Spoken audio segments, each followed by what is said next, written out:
Okay, so let's get started. So Pakistan is in the news a lot, mostly for conflict, for violence, for terrorism, more often than we'd like to be in the news for and not for things we like. But so today I want to use my time to talk about some things beyond that, more to the country than that. So the 6 things I wish Pakistan was in the news for. Starting with the magnificent northern areas of Pakistan.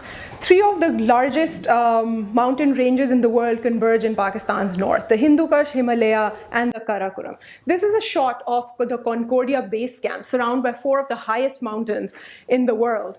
And this is the base camp from where you would then go on to trek up K2. But to get there, you have to cross one of the largest glaciers outside the polar region, the Baltoro Glacier, 63 kilometers long, part of one of the most exciting and adventurous treks in the world. So if you're looking for adventure, this should be your next destination.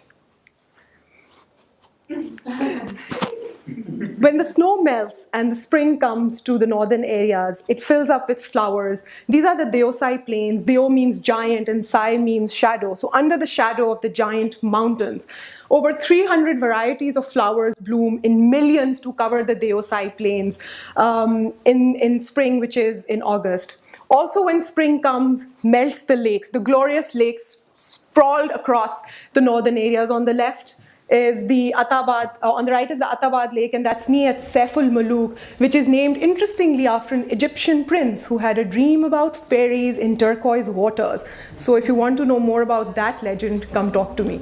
The second thing I want to talk about is Pakistani celebration and love for life. I think our festivals really capture this.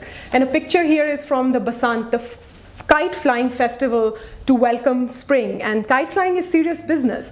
You have to cut off the other opponents, your opponent's string, and clearly these girls are winning. This is a shot from the Shandur polo ground, the highest polo ground in the world, where since 1936, this annual Shandur Polo Festival is being held between local teams. No rules, no umpires. So if you want to go head straight into your opponent, you can. One of the, I think, the glorious space for any sport. Urs is the death anniversary celebration of a Sufi saint. And it's celebrated because the concept is that he has been united with the beloved, which in this case is God. And so this is a devotee dancing the dhamal, which is a devotional dance to the beat of the drum. The third thing I want to talk about is the mosques of Pakistan. It's so unfortunate that mosques have become symbols of breeding fundamentalism and harboring terrorism, because mosques are a really part of not just the spiritual but the cultural and social life of Pakistanis. And here is a family, I think, after offering their Eid namaz, enjoying themselves in the glorious sunshine. They're also symbols of glorious architecture and the history of the region. This is a shot of the Wazir Khan Mosque, my favorite, built during the Mughal period by Shah Jahan. It sits inside the narrow alleys of Lahore, a glorious setting for such a beautiful mosque. This is the Faisal Mosque from my hometown, Islamabad, and it's such a contrast to the Mughal period architecture. It's a very contemporary take on the mosque. It was designed by an Turkish architect, and if you see sort of the converging top, this is very different from a traditional mosque where you would see domes. The fourth thing I want to talk about from Pakistan is the music culture. Pakistan is home to classical music, to Sufi singing, and genres like Qawwali and the Ghazal. And this is Abda Parveen, my favorite Sufi singer of all times. And she's sitting on the floor in the tradition of the Sufis, and you can see the 3 traditional instruments around her.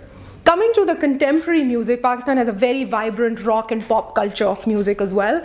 Coke Studio is this phenomenal show which was pioneered in Pakistan and has now become an international franchise, being replicated in Africa, in Arabia, and even on MTV. And given the hyper-political environment we have, music can but not be a political statement in Pakistan. And you have a really vibrant protest music culture in Pakistan. This is the Beghairat Brigade, which means shameless brigade. And they're known for their music taking on big wigs in politics, the military, the religious groups. The fifth thing I want to talk about is Pakistan's spirit for philanthropy and charity. This is the Shaukat Khanum Memorial Hospital, which offers free cancer treatment to over 75% of patients. It was entirely built from donations from the public, local and international, and the diaspora. If there is one name that has become synonymous with humanity and giving in Pakistan, that is Eidi. Abdul Sattar Eidi and Bilkis Eidi run the largest charity enterprise in Pakistan, overseeing a network of 1,200 ambulances, the largest in the world, in addition to homeless shelters, a lot more. This is Dr. Adib Rizvi, who founded the Sindh Institute for Urology and Transplantation. 50% of the 1 million patients treated in this hospital are treated with public money. There are no differentiation between the rich and the poor. Everybody gets admitted to the same ward. This institute had been around for 40 years. Last but never the least is the women of Pakistan.